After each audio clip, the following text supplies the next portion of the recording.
नमस्कार, मैं रचना शर्मा चढ़ती कला टाइम टीवी देख रहे सभी दर्शकों का स्वागत करती हूं। आप देख रहे हैं हरियाणा न्यूज। समाचारों की शुरुआत से पहले एक नजर आज की मुख्य सुर्खियों पर।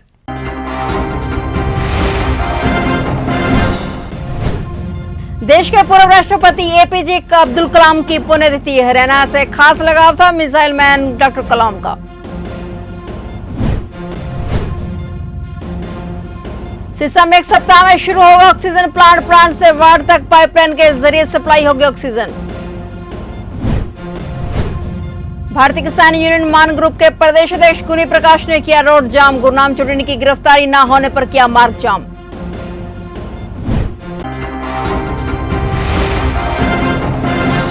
और अब समाचार विस्तार से। देश के पूर्व राष्ट्रपति एपीजे अब्दुल कलाम की आज पुण्यतिथि है। डॉक्टर एपीजे अब्दुल कलाम देश के उन राष्ट्रपतियों में से रहे जिन्हें जनता का सबसे ज्यादा प्यार मिला। 27 जुलाई 2015 को कलाम साहब का निधन हो गया। उन्हें उनकी खूबियों की वजह से आज भी उतनी ही शिद्दत से याद किया जाता है। मिसाइल मैन तत्कालीन राष्ट्रपति डॉक्टर एपीजे अब्दुल कलाम का यमुनानगर से गहरा संबंध रहा है। वर्ष 2003 में उन्होंने प्रदेश के सबसे बड़े चौधरी देवीलाल हर्बल पार्क का न केवल उद्घाटन किया था बल्कि अपने हाथों से यहां रुद्राक्ष का पौधा भी लगाया था। उनका लगाया हुआ पौधा अब 18 साल का पेड़ बन चुका है और रुद्राक्ष से लदा हुआ है। सिरसा के नागरिक अस्पताल में एक सप्ताह में ऑक्सीजन प्लांट शुरू हो जाएगा। मशीनों के नागरिक अस्पताल में पहुंचने के बाद उन्हें इंस्टॉल कर दिया गया है और मशीन इंस्टॉल करने के बाद प्लांट एक हफ्ते के लिए ट्रायल पर रखा जाएगा। ट्रायल में ऑक्सीजन के मापदंड पूरे होने के बाद मरीजों के लिए ऑक्सीजन की सप्लाई शुरू कर दी जाएगी। इस प्रक्रिया में अधिकतम एक सप्ताह का समय लगेगा। गौरतलब है कि सिरसा के नागरिक अस्पताल में 130 बेड्स पर ऑक्सीजन पाइपलाइन बिछाई जा चुकी है, जिसमें 1 मिनट में 1000 लीटर ऑक्सीजन की आपूर्ति की जा सकेगी। टीम ने आना है और उसके अंदर जो भी इसको एक बार ड्राई रन करके देखा जाएगा कि इसकी कितनी ऑक्सीजन सैचुरेशन ये दे रहा है और इसकी ऑक्सीजन कहाँ तक जा रही है। तो एक बार इस हफ्ते में ये पूरा ट्रायल होने के बाद ये अगले सप्ताह में हमारे हॉस्पिटल में पूर्ण रूप से फंक्शनल हो जाएगा। तो इससे जो हमने सेकंड वेव में ऑक्सीजन की काफ़ी किल्लत झेली थी और काफ़ी लोगों को दिक्कतें आई थी सिलेंडर्स को उठा के ऊपर तक लेके जाना, और वो भी बहुत बड़ा टास्क था। अब उससे हमें निजात मिलेगी और हम मरीजों का और बेहतरी से इलाज और देखभाल कर पाएंगे। इसमें हमारा डेली का 101 सिलेंडर पर डे के हिसाब से ये हमें देगा और जिससे कि हमारा जो 100 बेड जो हैं ऑक्सीजन के वो हमारे लगातार 24 घंटे चल पाएंगे। मशीनरी आ चुकी है, फिटिंग का कार्य चल रहा है, इलेक्ट्रिकल पॉइंट्स भी साथ दे दिए हैं। भारतीय किसान यूनियन मान ग्रुप के प्रदेश अध्यक्ष गुनी प्रकाश की अगुवाई में कुरुक्षेत्र यमुनानगर मार्ग को मथाना गांव के पास ईंट लगाकर बंद कर दिया गया। गुनी प्रकाश द्वारा मांग पत्र भी दिया गया था कि जल्द से जल्द गुरनाम सिंह चरूनी को गिरफ्तार किया जाए। इसी संदर्भ में प्रशासन द्वारा कार्रवाई न करने के बाद गुनी प्रकाश द्वारा यह मार्ग जाम किया गया। लगभग 1 घंटा यह मार्ग जाम रहा। उसके पश्चात मौके पर एसडीएम तहसीलदार ने पहुंचकर यह आश्वासन दिया कि नियमानुसार हम कार्रवाई कर रहे हैं, वह जल्द ही इस पर कार्रवाई करेंगे और इसी आश्वासन के बाद उन्होंने यह मार्ग खोल दिया। साथ ही 5 दिन से अनशन कर रहे नरपत राणा भारतीय किसान यूनियन मान ग्रुप के प्रदेश उपाध्यक्ष का भी जूस पिलाकर तहसीलदार को एसडीएम द्वारा अनशन खुलवाया गया। ये भारतीय किसान यूनियन के मेंबर जो हमने कमेटी बनाई और जो सिख संगत की और सिख संगठनों की जो कमेटी है वो दोनों की सहमति होगी, वो बैठ के बातचीत करेंगे और उनका जो भी फैसला होगा वो मेरे और प्रवीण मथाना को मंजूर है।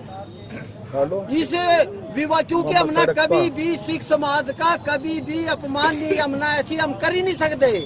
गुरुओं के खिलाफ हम ऐसा घटिया काम कर ही नहीं सकते, लेकिन अब ये हम अपनी बात रखेंगे और उनके साथ है, उनका जो फैसला होगा हमें मंजूर है। गुनी प्रकाश जी रोड जाम कर दिया, अब आगे क्या? रोड तो साहब अब तो डीसी का घर भी जाम कराएंगे, उसके घर है ना उसकी दीवार निकालेंगे। अगला ऐलान ये होगा, अगर नहीं माने ना डीसी साहब की जो गेट है उसके दोनों दफ्तर का भी घर का दोनों जगह दीवार निकालेंगे। तो ये रोड जाम करने से ही डिमांड पूरी होती है? नहीं होती। अब ये पूरा दिल्ली जाम कर रखा तब तो नहीं किसी का पेट में दर्द होया। हमने तो यो कर दिया या कम देखो, हमने बार दे अब क्या टाइम हो रहा। अगर वो नहीं आंदे वो चावा, हमने तो कितने दिन पहले कह दिया दीवार निकालेंगे, क्यों नहीं आए डीसी साहब? ऐसा एक सूचना मिली थी यहाँ सब थोड़ा सा लाउडली धरना प्रदर्शन चल रहा था, जिसमें जो वो हड़ताल पर भी चल रहे थे, उनसे आज यहाँ बातचीत की गई है मेरे द्वारा और डीएसपी साहब के द्वारा आगे, और जो इन्होंने मांग बताई थी उसको हमने हायर लेवल पे भी बता दिया है, और जो भी इसमें नियमानुसार कार्रवाई होगी वो जल्द से जल्द की। तो अनशन छुड़वाया, काफी दिन फिर डीप जा रहा था, काफी जो व्यक्ति थे वो हड़ताल पे, उनका अनशन हमने छुड़वा दिया है और वो उन्होंने अपना सहयोग दिया है।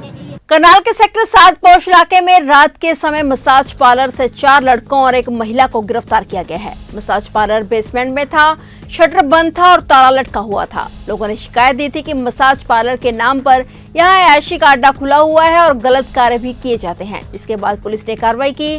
फिलहाल पुलिस ने मामले की जांच शुरू कर दी और आरोपियों से पूछताछ जारी है।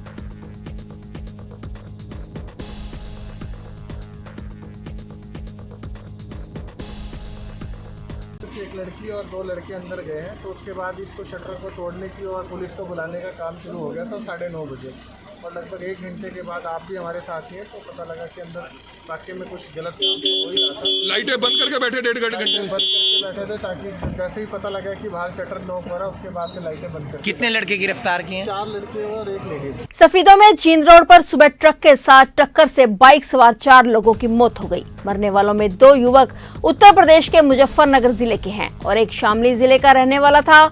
चौथा युवक जींद के खेड़ा खेमावती गांव का था। सफीदो थाना पुलिस मौके पर कार्रवाई में जुटी हुई है। उक्त चारों रणजीत सिंह पुत्र जगदीश की हैचरी सनसाइन हैचरी गांव मलार थाना पिलूखेड़ा में ठेकेदार सुनील पंचीर मजदूर ठेकेदार के माध्यम से काम करते थे।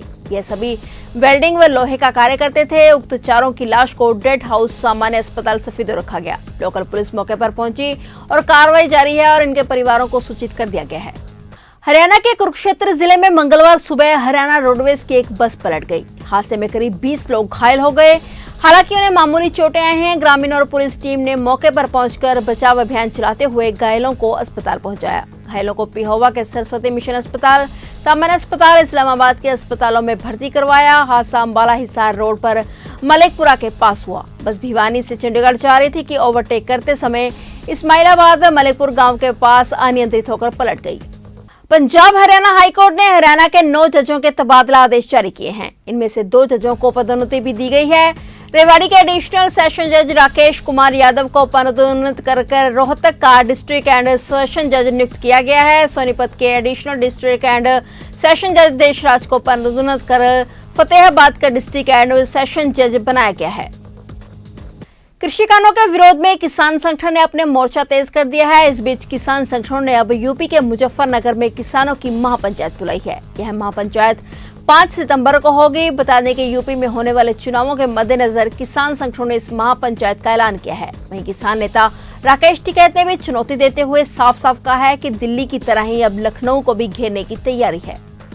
26 नवंबर 2020 से लेकर अभी तक दिल्ली की सीमाओं पर किसानों का केंद्र सरकार द्वारा पारित 3 नए कृषि कानूनों के विरोध में आंदोलन लगातार जारी है। किसान और सरकार के बीच में 12 दौर की बातचीत विफल होने के बाद किसान लगातार सरकार पर अलग अलग तरीके से दबाव बना रहे हैं। जब से संसद का मानसून सत्र चला है, किसान संगठन सरकार को घेरने के लिए लगातार रणनीति बना रहे हैं। इसी रणनीति के तहत 22 जुलाई से किसान लगातार जंतर मंतर पर किसान संसद लगाकर इन 3 कृषि कानूनों के खिलाफ सरकार का विरोध कर रहे हैं। जंतर मंतर पर किसानों की संसद आज चौथे दिन भी जारी रही।